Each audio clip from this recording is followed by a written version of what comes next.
Hello, it's Anna Hill here with the Farming Today podcast. A new trade deal is signed with Switzerland. It's welcomed by farming groups, but will it go anyway to combat a significant downturn in food and drink exports while imports are on the rise? First today, Loch Lomond's world-famous bonny banks are so bonny, in part at least, because of the lush woods of native trees. But this type of woodland in the Loch Lomond and Trossachs National Park is under threat, with widespread damage preventing woodland regeneration. The culprits are that other national icon, red deer, whose favourite food is tree shoots. Well, now it's hoped a crackdown on deer and other herbivores can keep the banks bonny. Richard Baines reports. We're here in the Inishuan woods on the estate, and it's a lovely oak woodland.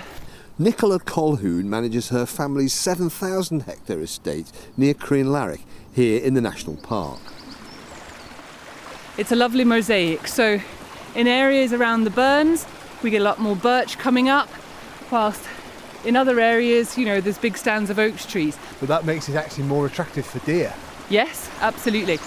Despite its legally protected status, this type of woodland, along with carbon-storing peat bogs, is being damaged by deer grazing. There are impacts on farmers too. We've got a lowland farm at Lanserdrum Head, got a upland farm at Blair Fad, where we're seeing deer as well. 10 years ago there was no red deer here. And then we have another farm at the north end of Loch Lomond that is ground to up over 3,000 feet. And all three farms now we're seeing a deer problem. Shona Duncan and her family farm in the national park. The biggest problem is the grass they're eating. I mean, some of them are the size of a small cow or a cattle beast. You can see where they've run in a herd of maybe 30 or 40 and they leave quite a track. Harriet Donald from the National Park Authority has put together the action plan to limit the damage caused by too many herbivores. £250,000 is being spent, including a subsidy for the key work of shooting extra deer. We have got some protected sites which are really valued for their nature, their biodiversity and their habitats. There are a number of those that are getting worse in condition, so they are being overgrazed. Deer are browsing in larger numbers than we would like. On the map we've got to the north of us Sciech Rome, Sciech Chul, and then we've got Benmore and Stibinian. High, rugged mountains cover much of the Auckline and Suey estate, but they've made a good start at cutting deer numbers. We used to cull about 30 hinds on both sides, so 60 in total. We've looked to increase our numbers on the north side to about 50 hinds and on our south side to about 80 hinds. So this was my father-in-law's rifle. Among other measures are stalking training for people like Shona Duncan, so more people can help with deer reduction. It's a 7x57 BSA, so it's an older style rifle. So although I had done a bit of shooting before, I'd never shot anything as large as deer. Selling venison helps make stalking pay.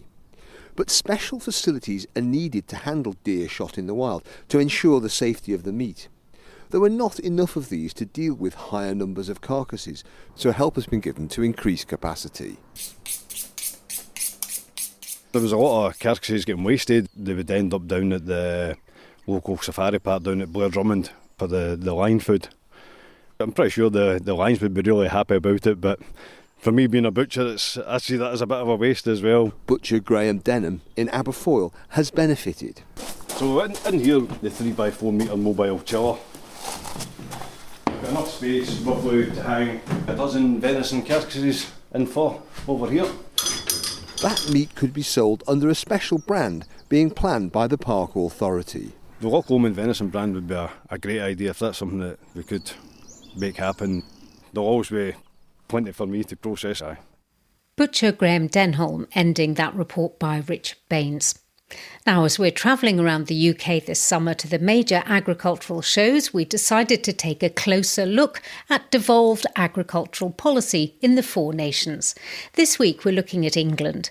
Farming in Protected Landscapes, or FIPL as it's come to be known, is part of the new system of farm payments being developed in England to replace the old EU subsidies. It's a DEFRA-funded grant scheme for farmers and land managers in England's national parks, national landscapes and the Broads. It provides funding for one-off projects focused on nature recovery, climate change mitigation, cultural heritage and public access. South Cumbrian hill farmer Stephen Dickinson and his partner Karen Joyce applied for a FIPL grant to add school visits to their family farm to help keep the business afloat. As well as providing an insight into hill farming life in the Lake District, they also offer creative ceramic activities inspired by the children's experiences on the farm. Helen Milliken went to one of their sessions. That's a nice one. Oh, that's come out well.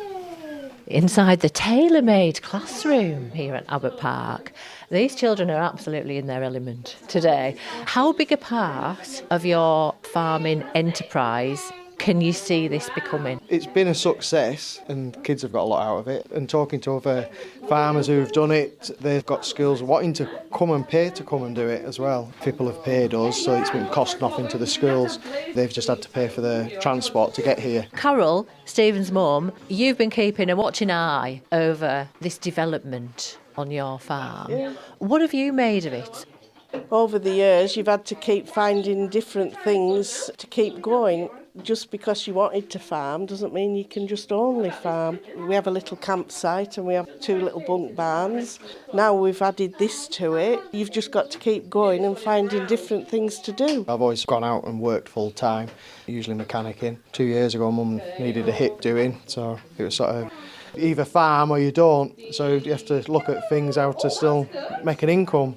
Traditionally, we're still a commercial lakeland farm, beef and sheep. But you can't survive doing that? No, it's too big a gap between incomes. Suckler calves will go in October, what sort of your main payday, and then there's nothing coming in till now when we're selling sheep and lambs.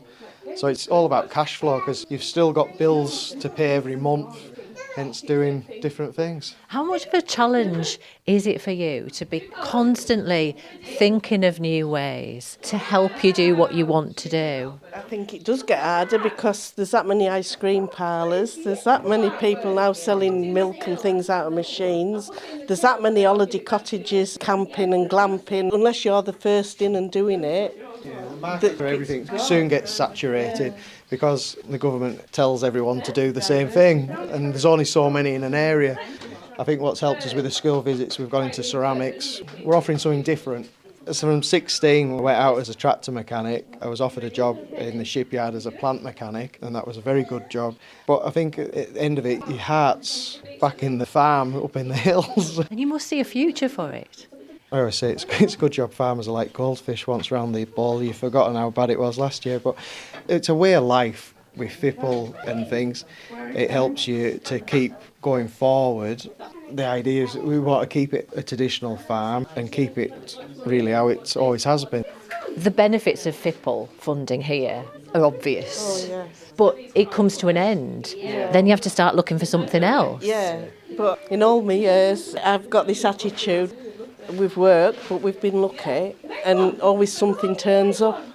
And if you didn't have that attitude, I don't think you'd survive. At the moment, things are looking good. Beef prices are good, lamb prices are good. I know everything else has gone up. You're not making any more, but you're still turning over. And you get to live where we live and do what you enjoy doing. And if we can teach the young ones to appreciate what we're trying to do here, it helps. Hill farmer Stephen Dickinson, and on Thursday, Kaz Graham will be at the Great Yorkshire Show to hear more about how government policy is or isn't working for farmers. A new UK trade deal with Switzerland has been described by the Trade Secretary as the most significant services trade deal the UK has ever negotiated, which could increase exports by £5.2 billion annually in the long run. Part of the deal includes food, with British lamb allowed to enter Switzerland for the first time tariff-free, and beef, dairy and sparkling wine with lower tariffs. The agreement also means there'll be no new access on pork, poultry and eggs from Switzerland coming into the UK. According to DEFRA, Switzerland is already a £195 million market for British food and drink, with the new deal expected to increase this figure. The deal's been welcomed by the National Farmers Union, but how much can it do to offset a significant downturn in food and drink exports from the UK over recent months?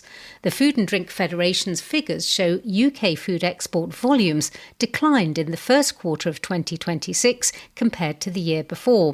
At the same time, import volumes increased, widening the gap between the value of the UK's food and drink exports and imports. I asked the National Farmers Union President Tom Bradshaw if he considered this deal small beer. All of these are additive, and what we've always said about trade deals is it's the cumulative impact. And so the Gulf Cooperation deal that was done earlier on the year was good news. It protected our standards. And this deal into Switzerland, it's a preferential market. It's probably the highest value food market in Europe. So it's one that we really want to be able to sell our great British product into. And this trade deal makes it easier to do that. So we have some specifics here. There's a no tariff for lamb, I believe, a cut of up to 50% on products such as milk powder, and a drop of 35% on high-quality UK beef steaks. And veg could also have zero seasonal tariffs. Is that enough to encourage farmers here to say, yes, we'll go for it, we'll sell to the Swiss? So what we like about this deal is that it doesn't undermine our market. It means that UK consumers will still be purchasing high quality products if they've been imported from Switzerland, but we get better access to that Swiss market, which is a high value market, which is one which is worth exploring for UK producers. There are figures released just a few weeks ago by the Food and Drink Federation on exports, and they're quite clear. UK food and drink exports have declined quite significantly. The FDF say, and I'm going to quote them, this is the lowest first quarter export volume seen in the past decade, excluding the height of the pandemic, and the third lowest since 2000. I mean, this trade deal won't mitigate for that, will it? I think we have to reflect there, Anna, about our biggest trading market being the EU. 67% of our exports go there, but we've seen that trade volume reduced by over a third since 2019, since that frictions come into the trade agreement because of Brexit. That's where the biggest decline in exports has come from. So the Swiss deal is just going to, in comparison to the loss of trade we've seen there, it's never going to capture all of that back. But it is a small added bonus, and it's one that we should welcome when the government are doing the right thing. They're standing by our standards of production here. They're reducing tariff access into a preferential market. That's going to be very welcome for the food and drink industry. Are you positive about the possibility of things being a little more seamless with the EU in the future as well? When it comes to the EU deal, we've always been very clear there are opportunities, but we also have to look at the costs of realignment or dynamic alignment, as the government are calling it. We've got plant protection products registered here. We're moving forward with gene editing. We're world leading in reducing our antimicrobial use, which at the moment is outside the scope of the EU. If we have to align on some of those things, we're going to lose access to some of those products.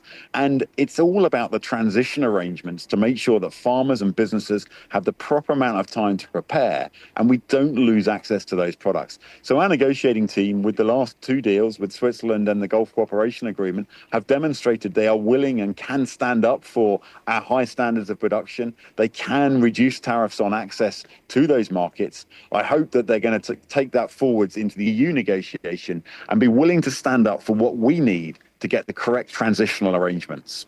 NFU President Tom Bradshaw. That's all from us. I'm Anna Hill. The producer was Beatrice Fenton. Farming Today is a BBC Audio Bristol production.